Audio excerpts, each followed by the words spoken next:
Baik, kita mulai rahmatullah dengan memohon pertolongan kepada Allah. Assalamualaikum warahmatullahi wabarakatuh.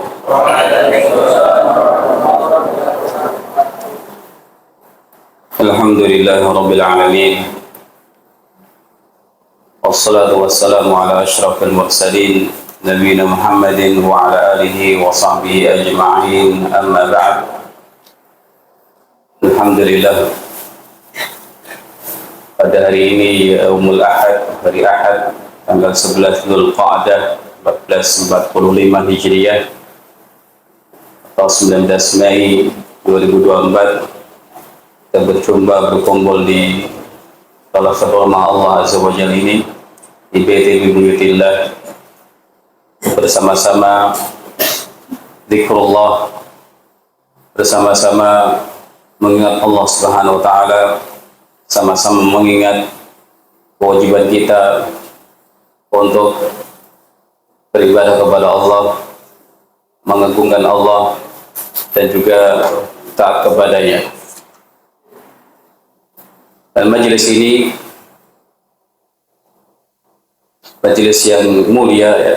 Maka mari kita memuliakan diri kita dengan niat yang baik, niat yang ikhlas, tujuan yang baik dalam rangka mengharap ridha Allah Azza wa Jalla, dalam rangka mengikis sedikit demi sedikit kebodohan kita tentang ajaran Allah, dan juga dalam rangka mengharap kepada Allah Subhanahu wa taala.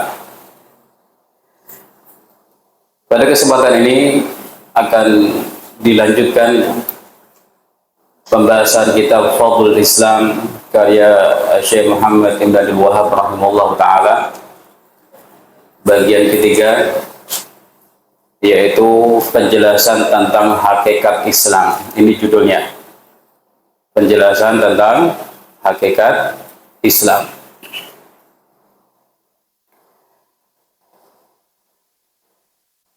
Ikhwani wa akhwati fillah rahimakumullah,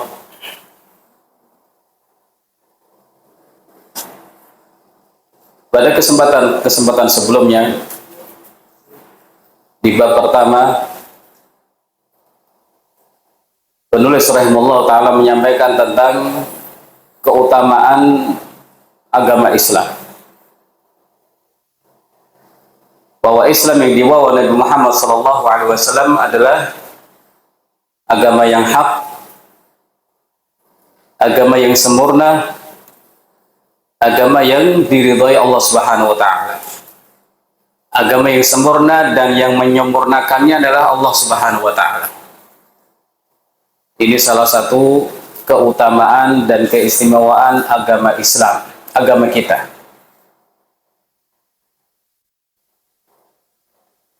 Dilanjutkan dengan pembahasan kedua, kewajiban seluruh manusia untuk memeluk agama Islam.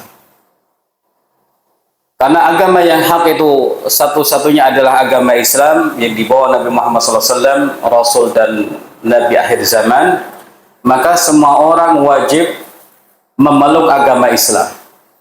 Baik dia sudah beriman dengan Allah dan memeluk agama Nabi sebelumnya, atau dia tidak punya agama apa-apa.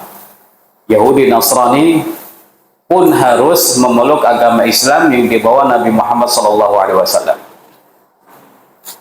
Dan agama Islam itu agama yang sifatnya berlaku untuk semua manusia di alam semesta ini. Bukan untuk lokal Arab, tapi untuk semuanya. Semua bangsa, semua manusia sejak diutusnya Nabi Muhammad SAW wajib memeluk Islam, dan Islam itu semestinya atau mesti menjadi agama yang dipeluk semua manusia di Eropa, di benua Amerika, di benua Asia, termasuk di Polari ini. Polari benua, apa tidak?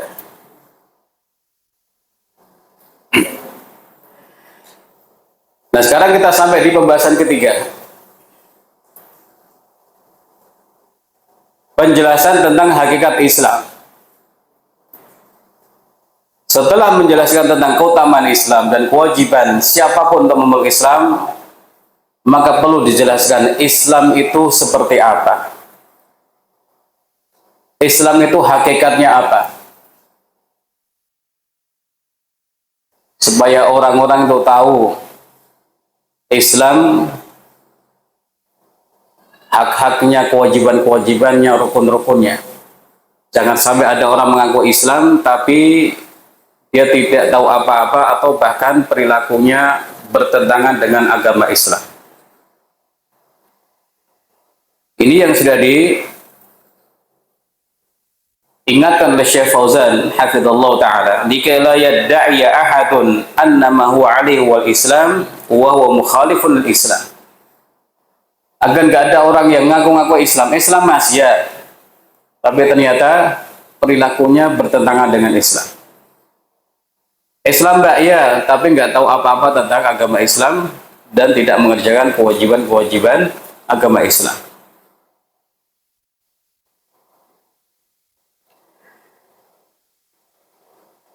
Walakin min fadlillahi subhanahu an ja'al al-Islam wadihan bayyinan. Nah, termasuk karunia Allah Azza wa Jalla, Allah menjadikan Islam itu suatu ajaran yang jelas, terang benderang. Nggak ada yang samar-samar. Akidahnya jelas, ibadahnya jelas, pokok-pokok agamanya jelas, sesuai dengan fitrah manusia, diterima akal manusia.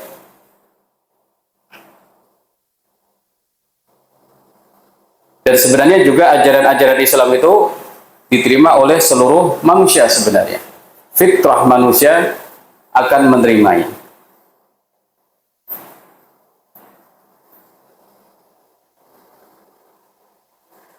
Jadi orang yang Islam itu tidak cukup dengan pengakuan saja, atau tidak cukup pula dengan memakai kaos I love Islam saja, atau pakai kaos Islam is way of life gitu ya, my way of life. Lah, nggak cukup ya. Tidak cukup. Bukan seperti itu. Maka kita harus tahu Islam yang hakiki, yang jalannya untuk mengetahui adalah melalui Al-Quran dan Sunnah Nabi Muhammad Sallallahu Alaihi Wasallam. Penulis rahimahullah mengatakan bab tafsirul Islam, bab tentang penjelasan Islam. Wa qaulullahi ta'ala, fa in hajjuka faqul aslamtu wajhiya lillahi wa man ittaba'an. Penulis rahimahullah membawakan ayat di surah Ali Imran ayat 20. Ali Imran bukan Al Imran. Ayat berapa tadi? 20 ya. Fa in hajjuka, kalau orang-orang Nasrani mendebat engkau wahai Muhammad tentang tauhid, kata Imam Ibnu Katsir, atau tentang agama Islam, kata sebagian ulama tafsir yang lain, maka jawablah aslamtu lillahi wa man ittaba'an. Aslamtu wajhi lillahi, aslamtu wajhi lillahi wa man ittaba'an. Aku menyerahkan wajahku, menyerahkan diriku kepada Allah dan orang-orang yang mengikuti pun demikian pula. Ayyuhal hudurul kiram rahimakumullah. Mari kita simak perkataan atau penjelasan Syekh Abdurrahman Sa'di rahimahullah saat menerangkan ayat yang mulia ini. Terangan yang bagus buat kita, apalagi di zaman kita banyak syubhat. Banyak orang menawarkan agama-agama mereka yang batil dengan seketus mie misalnya, atau menawarkan agama mereka yang batil supaya mau dinikahi misalnya, atau yang lain-lain. Syekh As-Sa'di rahimahullah menyebutkan Allah Subhanahu wa taala memerintahkan Rasulullah SAW ketika mendebat orang Nasrani dan orang-orang selain mereka yang menganggap selain Islam itu lebih tinggi daripada Islam, yang memandang selain agama Islam itu lebih baik dari agama Islam. Orang Nasrani datang, agama kami lebih baik dari agamamu. Maka Allah Ta'ala memerintahkan Nabi SAW mengajarkan kepada Nabi SAW jawaban tegas ini. Faqul aslamtu wajhiya lillahi wa man ittaba'an. Ucapkanlah, saya ini dan para pengikutku qad aqrarna, kami sudah berikrar, wa syahidna, dan kami sudah bersaksi, wa aslamna wujuhana, dan kami sudah menyerahkan diri kami, wajah kami kepada Rabb kami, wa tarakna ma siwal Islam, dan kami sudah tinggalkan agama-agama selain Islam, wa jazamna bi butlani, dan kami sudah yakin dengan kebatilan agama-agama selain Islam. Tegas. Mau ditawari apa-apa tidak tertarik. Menegaskan kami itu sudah berikrar, bersaksi, dan menyerahkan diri kepada Allah Subhanahu wa Ta'ala. Dan kami pun sudah meninggalkan semua agama selain Islam dan meyakini selain Islam itu batil. Kata Syekh Sa'di rahimahullah, ketika orang menjawab dengan jawaban seperti itu, aslamtu lillahi, aslamtu wajhi lillahi wa man ittaba'an, sudah ada ta'yiz, akan membuat orang-orang itu putus asa. Siapa yang putus asa? Yang mau menawar-nawarkan agama mereka itu,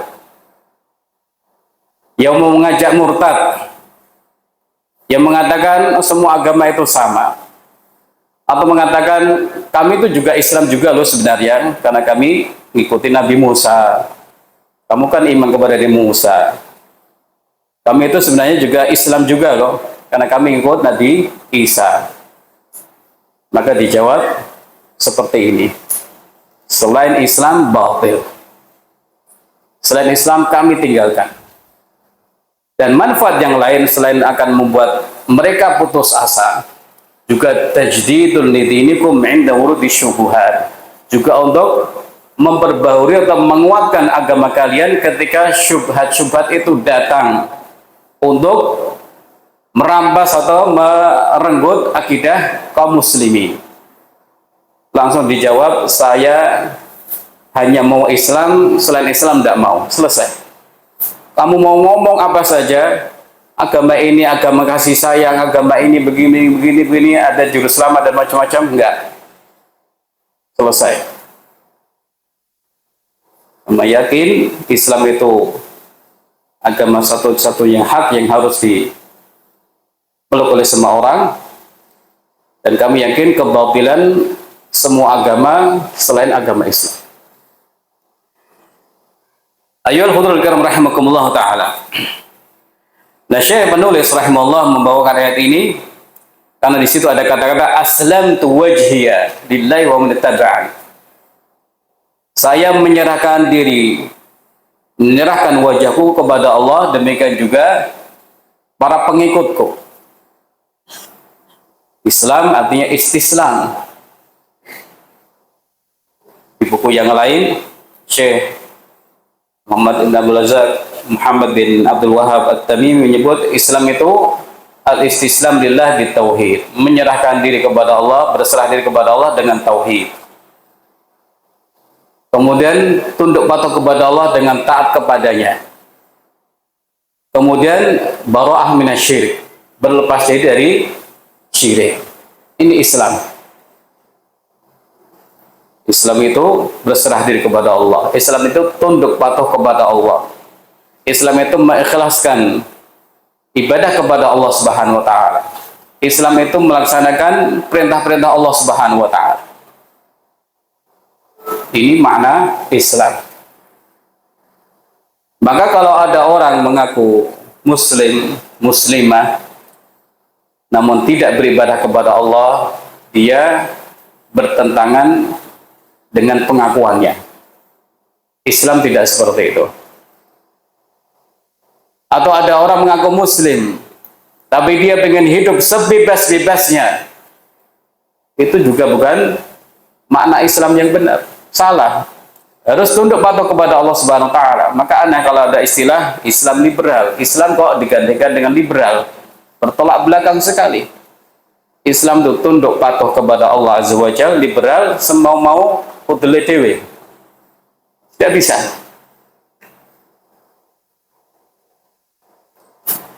Demikian juga orang yang sombong, tidak mau mengikuti perintah Allah Ta'ala, tidak mau mengikuti petunjuk Nabi SAW. Keadaan orang ini bertentangan dengan pengakuan dia sebagai seorang muslim. Jadi muslim, saya Islam, itu berarti harus berserah diri kepada Allah, tunduk patuh kepada Allah, taat kepada Allah, menjalankan perintah Allah, dan ikhlas kepada Allah Subhanahu wa ta'ala.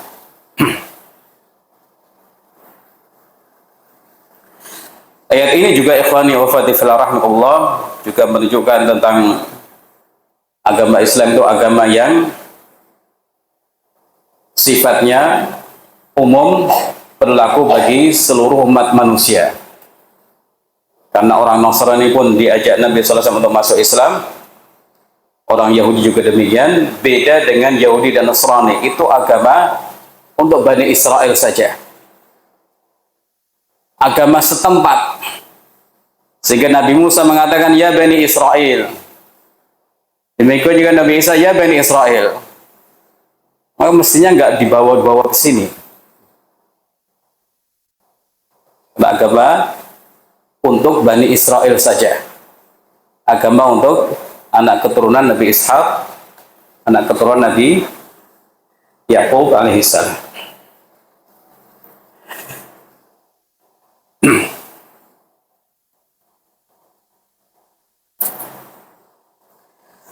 Kemudian penulis rahimahullah ta'ala membawakan dari hadis wa fi sahih an Umar bin Al-Khattab radhiyallahu anhu أن رسول الله صلى الله عليه وسلم قال الإسلام أن تشهد أن لا إله إلا الله وأن محمد رسول الله وتقيم الصلاة وتؤتي الزكاة وتصوم رمضان وتحج البيت إن استطعت إليه سبيلا.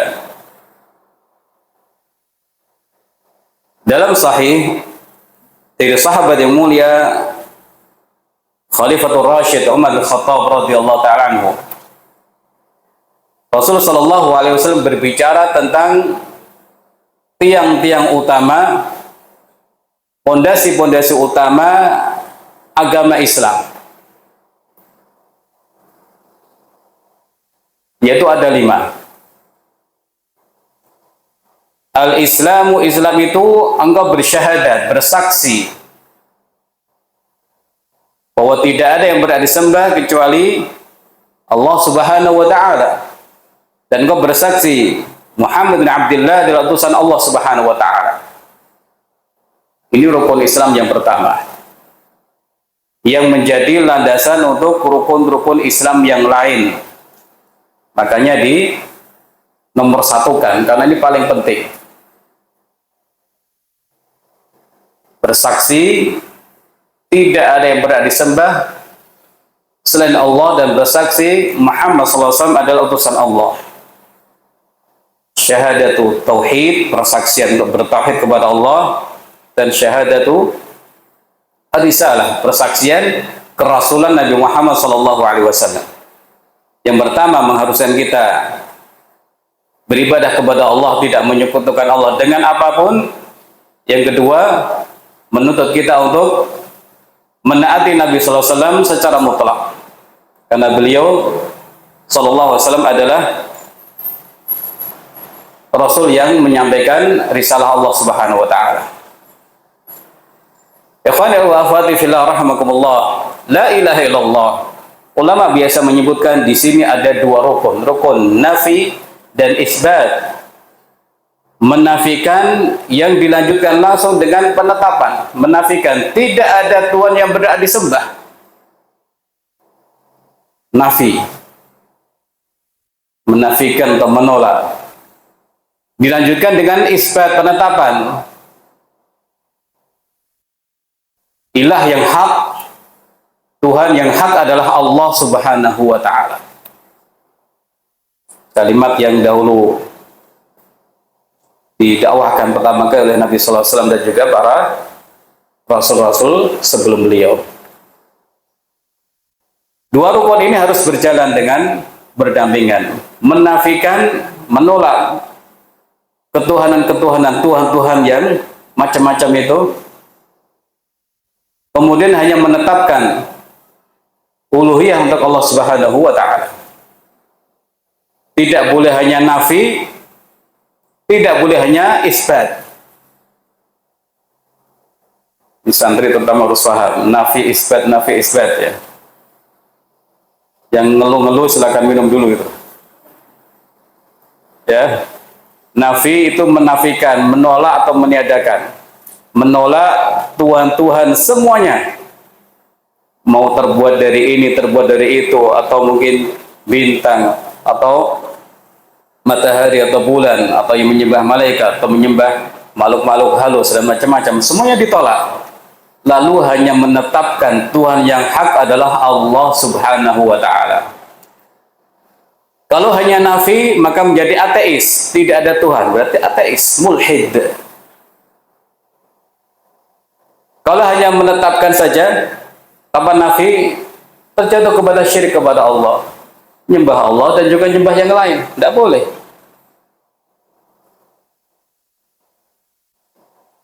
Karena tauhid adalah hak Allah yang paling agung. Syirik kepada Allah adalah perbuatan zalim yang paling parah yang dilakukan makhluk manusia yang paling lemah ini kepada zat yang maha sempurna. Tidak boleh. Al-Islamu an tasyhada an la ilaha illallah. Islam itu enggak bersaksi bahwa tidak ada yang berhak disembah kecuali Allah Subhanahu wa Ta'ala, dan bersaksi Muhammad adalah utusan Allah Subhanahu wa Ta'ala.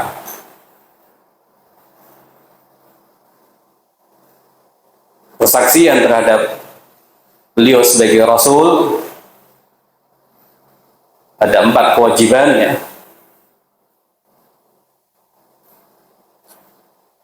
Kita benarkan, kita percayai berita-berita dari beliau, kita taati perintah beliau, kita hindari larangan beliau, dan kita beribadah kepada Allah dengan syariat yang beliau ajarkan. Ini 4 makna atau tuntutan atau konsekuensi ketika orang mengucapkan wa asyhadu anna Muhammadar Rasulullah. Kenapa harus kita percayai berita-berita beliau? Karena wahyu dari Allah Azza wa Jalla.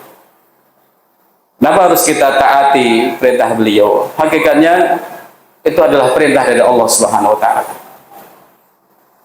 Kenapa kita harus menghindari larangan beliau? Hakikatnya adalah larangan dari Allah Subhanahu wa Ta'ala. Sehingga orang yang taat kepada beliau, maka taat kepada Allah Subhanahu wa Ta'ala. Dan poin keempat ini juga penting sekali. Karena manusia tidak akan bisa tahu cara beribadah kepada Rabb-nya kecuali melalui wahyu. Kita tidak tahu tata cara ibadah yang Allah cintai, tidak tahu. Orang sepandai apapun nggak bisa mikir gimana ya cara ibadah kepada Allah dengan cara yang Allah cintai, nggak bisa.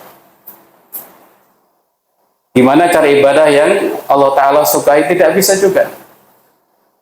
Maka salah satu yang dibawa Nabi Muhammad SAW adalah menerangkan tata cara ibadah seorang hamba kepada Rabb-nya Allah Subhanahu wa Ta'ala. Beliau sampaikan penjelasannya melalui lisan beliau atau melalui praktek nyata di hadapan para sahabat, atau melalui praktek yang mereka lihat dari Nabi Muhammad Sallallahu Alaihi Wasallam. Ibadah sholat itu begini, jangan begitu. Haji itu begini, jangan semau-maunya.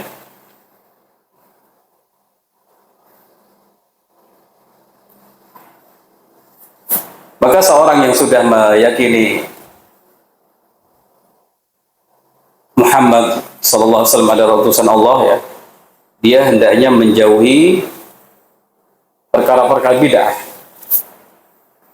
perkara-perkara yang tidak pernah diajarkan Nabi sallallahu alaihi wasallam berkaitan dengan ibadah-ibadah. Kita sudah dicukupi, agama Islam sudah sempurna. Yang kita butuhkan untuk mendekatkan diri kepada Allah juga sudah diterangkan dengan seterang-terangnya. Ada amalan wajib yang harus dikerjakan semua orang, ada amalan sunnah yang bisa menjadi media kompetisi bagi orang-orang yang punya semangat ibadah. Cukup itu.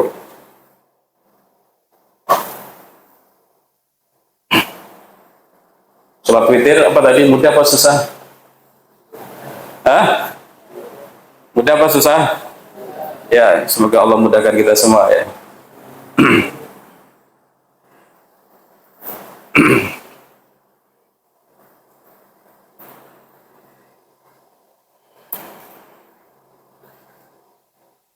Syekh Shalih Fauzan mengatakan wa syahadatu anna Muhammad Rasulullah ta'ani mutaba'ata li Rasul. Persaksian bahwa Muhammad Rasul Allah adalah artinya mengikuti Rasul, mengikuti beliau, wa tarkal bid'ati wal muhdatsat, dan meninggalkan bid'ah-bid'ah dan perkara-perkara baru.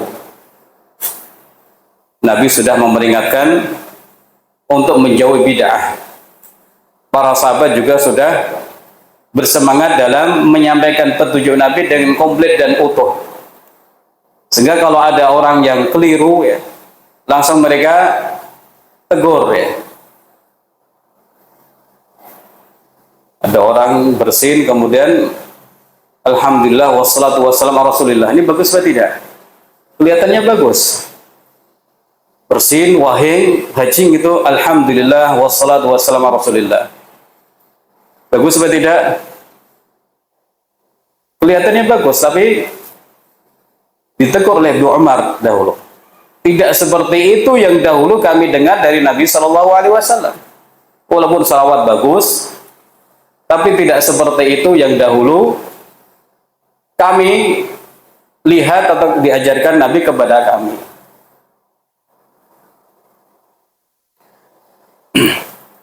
Jadi kembali ikhwan wa akhwati fillah rahimahullah, bahwa syahadat itu bukan sekedar diucapkan saja, tapi harus difahami maknanya, kemudian kita beramal atau melakukan konsekuensi atau tuntutan-tuntutannya.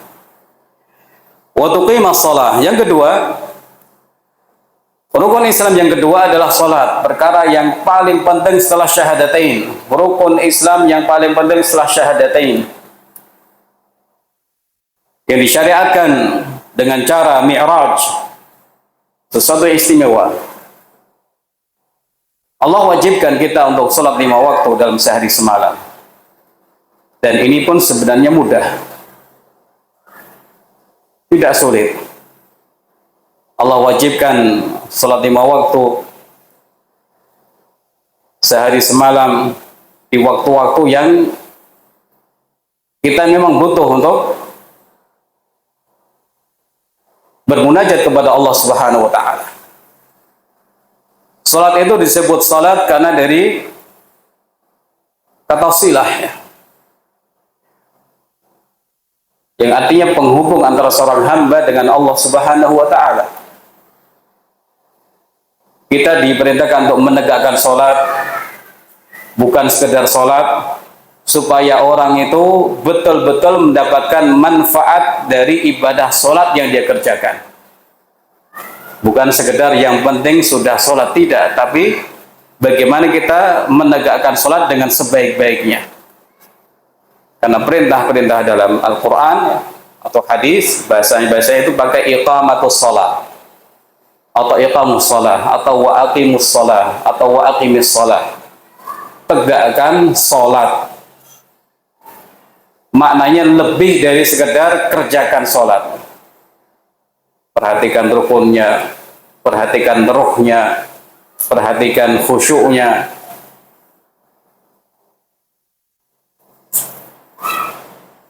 Barang siapa menjaga sholat dengan baik, maka sholat akan menjadi cahaya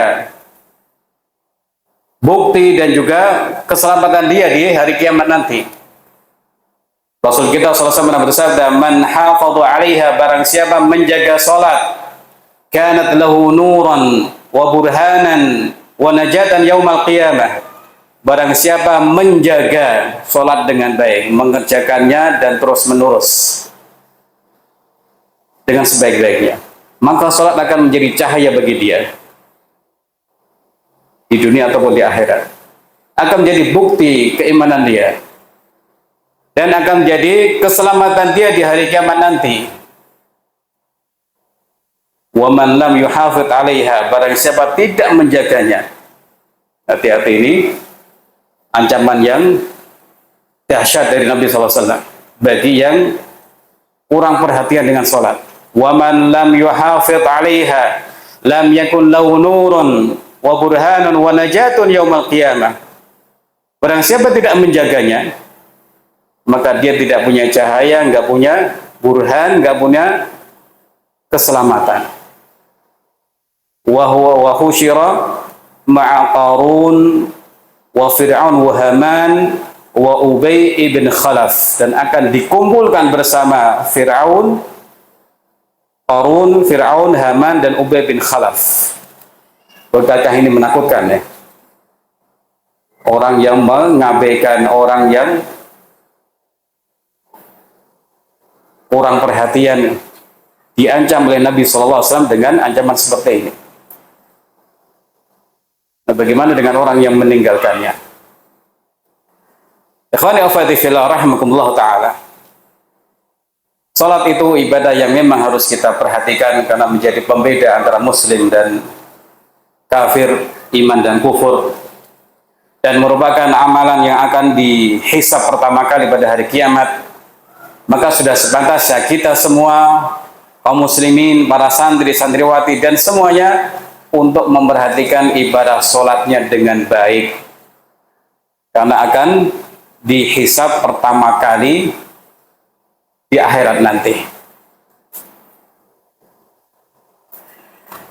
Wa tu'tiyaz zakah. Rukun Islam yang ketiga adalah menunaikan zakat. Allah Subhanahu wa taala dan Rasulullah sallallahu alaihi wasallam mensyariatkan zakat pada harta-harta kaum muslimin yang sudah memenuhi syarat ya,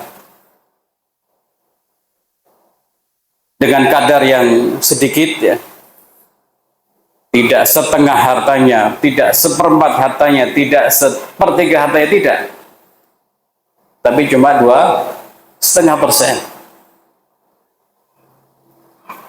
Nah, orang yang menunaikan zakat, ia berarti selain sudah menjalankan perintah Allah, perintah Rasulullah SAW, dia itu sedang membersihkan jiwanya, juga sedang membersihkan hartanya, karena ada hak orang lain dari hartanya. Dan kata Syekh Abdul Razak Al-Badr, dan juga sedang membersihkan lingkungan masyarakatnya dari permusuhan-permusuhan. Karena kalau orang kaya sudah faham kewajibannya untuk bayar zakat, setelah zakat kemudian dia mau bersedekah, mau infak kepada orang-orang yang membutuhkan, maka aman ya. Orang-orang yang membutuhkan mendapat bantuan ekonomi dari orang-orang yang kaya. Nanti mereka nggak akan mencuri lagi, misalnya. Mereka juga tidak akan marah ya kalau ada orang lewat, orang kaya naik mobil mewah dilempar gitu. Tapi karena zakatnya jalan terus, nggih Pak, monggo gitu ya. Berarti ada hubungan yang bagus. Berbeda kalau tidak membayar zakat. Nah, zakat dan sholat itu seringkali disebutkan dalam Al-Quran secara beriringan. Wa aqimus shalah wa atuz zakah. Dan ketika Nabi SAW itu mengutus Mu'adz bin Yaman sebagai da'i, mengajak manusia mengajak ahlul kitab kepada Islam, maka yang disampaikan adalah 3 ini saja. Tauhid, salat dan zakat. Ini yang paling berat. Orang harus meninggalkan agamanya yang lalu. Berat. Orang harus salat 5 waktu. Berat bagi yang ngayalan ya. Orang harus memberikan hartanya kepada orang lain, padahal kita yang susah-susah mencari. Ayyuhal hudurul kiram rahimakumullah ta'ala. Mari kita ingat hadis Rasulullah SAW bersabda, Allah Ta'ala berfirman, Inna anzalnal mala liiqamati shalah wa ita'iz zakah. Nah, ya. Kami, kata Allah Azza wa Jalla, menurunkan harta ini kepada manusia agar mereka menegakkan sholat dan menunaikan zakat, agar menjadi penyokong atau yang membantu mereka dalam menunaikan ibadah-ibadah ini. Bukan malah dibalik, kenapa kamu nggak sholat? Karena mencari uang, sibuk mencari nafkah. Tidak. Harta itu diberikan oleh Allah kepada hamba-hambanya, diturunkan Allah Subhanahu wa Ta'ala agar ditunaikan, ditegakkan sholat dan ditunaikan zakat-zakat. Wa tasuma Ramadan, kemudian engkau berpuasa Ramadan. Ini adalah rukun yang keempat ya. Kaum muslimin wajib berpuasa di bulan Ramadan 1 bulan penuh dalam 1 tahun, dan ini sebenarnya juga mudah ya, karena tidak diwajibkan setahun penuh atau 2 bulan. Allah Ta'ala menyebut dengan ayyamam ma'dudat, hari-hari yang bisa dihitung. Ibadah puasa adalah sir, rahasia antara seorang yang berpuasa dengan Allah Subhanahu wa Ta'ala, dan sudah dibahas pada kesempatan lalu. Ibadah yang sangat istimewa. Allah Subhanahu wa Ta'ala memberikan balasan yang tidak terukur kepada orang yang berpuasa, karena dalam puasa ada unsur-unsur kesabaran, sabar dalam ketaatan kepada Allah, sabar untuk tidak melanggar ketentuan dalam puasa, dan juga sabar dalam menghadapi rasa haus dan juga rasa lapar yang dialami oleh orang-orang yang berpuasa. Maka orang yang tidak sholat, dia belum muslim. Orang yang tidak menunaikan zakat padahal dia mampu, maka dia sedang meninggalkan salah satu rukun Islamnya. Dan orang yang wajib berpuasa tapi kemudian meninggalkannya, maka orang ini fahada laisa bimuslim, bukan orang Islam. Orang Islam itu tidak seperti itu. Orang Islam itu ya harus taat kepada Allah Subhanahu wa Ta'ala, taat kepada ajaran-ajarannya, termasuk puasa, sholat dan zakat. Wa tahujjal baita in istata' ilaihi sabila. Rukun Islam yang kelima adalah engkau berhaji menuju Baitullah kalau mampu sampai kepadanya. Ikhwani wa akhwati fillah rahimakumullah ta'ala. Haji ke Baitullah salah satu rukun Islam, tapi hanya diwajibkan atas orang-orang yang mampu. Demikian juga zakat hanya diwajibkan atas orang yang mampu sekali dalam seumur. Nabi SAW pernah bersabda, Inna Allah farada alaihul hajj fahujju. Sungguh Allah itu telah mewajibkan atas kalian berhaji, maka berhajilah. Lalu ada Al-Aqra' bin Habis bertanya, apakah setiap tahun wahai Rasulullah? Coba ini kita perhatikan. Nabi SAW mengatakan, sungguh Allah mewajibkan atas kalian berhaji, maka berhajilah. Kalau orang sudah berhaji sekali, sudah melaksanakan perintah Allah apa belum? Sudah, selesai. Nah, sahabat ini bertanya, Apakah setiap tahun? Nabi SAW tidak menjawab, beliau diam dahulu. Lalu menjawab, kalau aku katakan iya setiap tahun, maka wajib setiap tahun. Antum bayangkan, haji setiap tahun. Padahal ada di zaman sekarang yang hajinya 30 tahun lagi, nunggu. Atau 45 tahun lagi. Kalau setiap tahun, kalian pasti tidak akan mampu. Bahkan orang-orang Makkah saja sendiri, seandainya diwajibkan haji tiap tahun juga akan kesulitan. Mungkin tahun ini sehat, tahun berikutnya sakit, tahun berikutnya istrinya melahirkan, atau yang lain-lain ya. Tidak mampu. Maka Allah dengan sifat hikmahnya, karena Allah maha tahu keadaan hamba-hambanya, Allah wajibkan haji itu hanya sekali dalam seumur hidup manusia. Kalau sudah, berarti sudah menjalankan kewajiban haji. Ayyuhal hudurul kiram rahimakumullah ta'ala.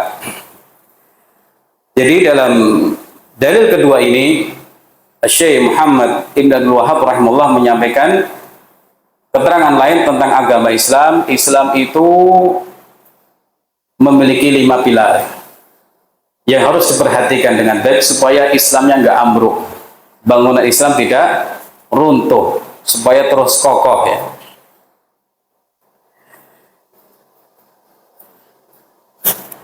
Wa fi Abi Hurairah radhiyallahu an marfu'an al-muslimu man salima al-muslimun min lisanihi wa yadihi. Kemudian dalil yang ketiga yang dibawakan oleh penulis rahimahullah adalah dari sahabat yang mulia Abu Hurairah radhiyallahu an, Abdurrahman bin Sakhar ad-Dawsi rahimahullah, yang wafat tahun 57 Hijriah, meriwayatkan secara marfu yang artinya ini adalah ucapan Nabi SAW. Nabi kita bersabda, orang Islam itu orang Muslim yang lain itu selamat dari lisannya dan juga dari tangannya. Ikhwani wa akhwati fillah rahimakumullah ta'ala. Kedudukan seorang hamba kepada Allah Ta'ala mengharuskan dia beribadah kepada Allah saja. Mengharuskan dia untuk beribadah kepada Allah Subhanahu wa Ta'ala. Selain itu, kedudukan seorang hamba terhadap ajaran Allah Ta'ala juga menuntut dia agar berbuat baik kepada sesama manusia. Jadi kita ini hidup bersama manusia, hidup bertetangga, hidup berkawan, hidup satu kantor dengan orang lain ya. Ada ajaran-ajaran disyariatkan oleh Allah Ta'ala melalui lisan Nabi Muhammad SAW supaya hubungan sesama orang itu baik. Orang Islam diperintahkan untuk berakhlak baik. Orang Islam itu orang yang selalu baik, tidak menyakiti, tidak mengganggu, atau tidak menimbulkan keburukan-keburukan kepada orang lain. Nah, di sini Nabi SAW mengatakan orang Islam itu orang-orang Islam yang lain selamat dari lisan dan tangannya. Itulah orang Islam yang jempolan. Baik saat berhubungan dengan orang lain. Dia baik dengan Allah dengan beribadah kepada Allah dengan baik ya. Juga baik beribadah dengan berbuat baik kepada orang lain. Baik kepada Allah dan juga baik kepada sesama manusia. Beda dengan orang munafik ya. Itu yang ngantuk tolong dibangunkan ya. Ngantuk apa berpikir. Beda dengan orang munafik yang Allah sebutkan di surat apa? Al-Ma'un. Tidak berbuat baik kepada Allah saat ibadah kepada Allah dan juga tidak berbuat baik kepada sesama manusia.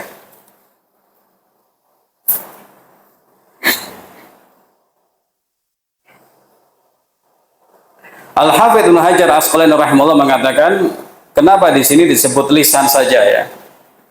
Kenapa disebut lisan, nggak disebut kaki misalnya, atau telinga, atau mata ya? Li'annahu al-mu'abbir bima fin nafs. Karena lisan itu yang mengekspresikan atau mengungkapkan apa yang ada dalam hati manusia.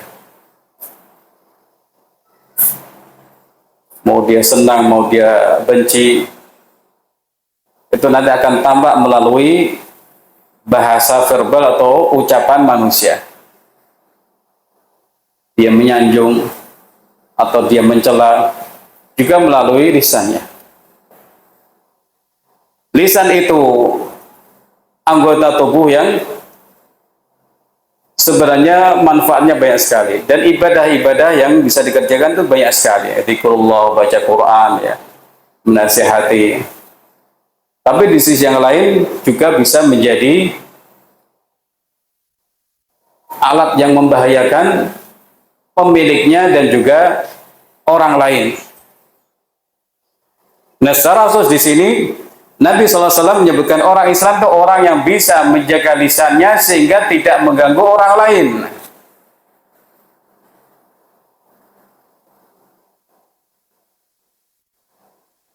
Al-Hafidz Ibnu Hajar juga menyebutkan kenapa tidak disebut qaul, ucapan ya. Orang Islam itu orang yang tidak mengganggu orang lain dengan ucapannya. Kenapa tidak disebut ucapannya, qauluhi? Kata beliau, karena orang pun bisa menyakiti orang lain dengan lisannya, bisa mengejek orang lain dengan lisannya ya. Bisa dicontohkan mengejek dengan lisan? Gimana caranya? Ya, lisannya dikeluarin atau mulutnya dimonyongin ketika berjumpa dengan orang. Ini mengejek, merendahkan, atau menyinggung orang ya. Wayadihi, dan orang Islam itu adalah orang yang tidak menyakiti orang lain dengan tangannya. Sekali lagi kata Al-Hafidz, kenapa disebut tangan? Li'an aliyat aktsarul af'al biha, karena kebanyakan perbuatan itu dilakukan dengan tangan-tangan kita ya.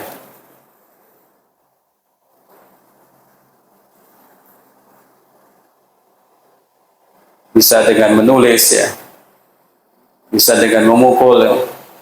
Gerakan-gerakan tangan itu tuh paling banyak. Nah, di zaman sekarang lisan tangan itu juga bisa seperti lisan yang pedes ketika menulis komentar yang pedes di Facebook misalnya. Hati-hati, semua akan dipertanggungjawabkan. Sebagian orang ada yang bekerja untuk menulis-menulis yang jelek, ada yang bekerja mendapatkan uang untuk menjadi buzzer misalnya, tulisannya jelek-jelek terus, menjelek-jelekan orang atau fitnah dan lain-lain. Maka orang yang betul-betul baik Islamnya adalah orang yang tangannya dan lisannya itu tidak mengganggu, tidak menyakiti orang lain dengan bentuk apapun. Inilah diantara penjelasan Islam ya. Orang tunduk patuh kepada Allah Subhanahu wa taala, orang menjalankan rukun-rukun Islam, dan orang yang selalu baik dengan orang lain ya. Kita ini tidak bisa hidup kecuali bersama orang lain ya. Kita makhluk sosial yang hidup bersama orang lain. Kemarin juga sudah disinggung ya, cara memuliakan teman-teman di madrasah ya. Dan demikian juga di saat orang itu hidup bersama orang lain di lingkungannya. Al-Imam Abi Zaid Al-Qirwani rahimahullah menyebutkan ada 4 hadis ya, yang menjadi kesempurnaan akhlak seorang muslim bersama orang lain. kesempurnaan akhlak seorang muslim. Di situ yang pertama, min husni islamil mar'i tarku ma la ya'ni. Di antara tanda baik Islamnya seseorang adalah meninggalkan yang enggak manfaat-manfaat. Ada kata Islamnya lagi di sini. Hadis kedua, la yu'minu ahadukum hatta yuhibba li akhihi ma yuhibbu li nafsihi. Tidak beriman dengan iman yang sempurna salah satu dari kalian sampai dia menyukai bagi orang lain apa yang disukai untuk dirinya sendiri. Dia kita harus menghormati orang lain ya. Orang tidak suka dicela, maka kita hormati orang lain, kita jangan mencela orang lain. Jangan mencuri milik orang lain, jangan ghasab. Ya. Hadis berikutnya apa tadi? Yang keempat, yang ketiga, hadis man kana yu'minu billahi wal yawmil akhir falyaqul khairan aw liyasmut.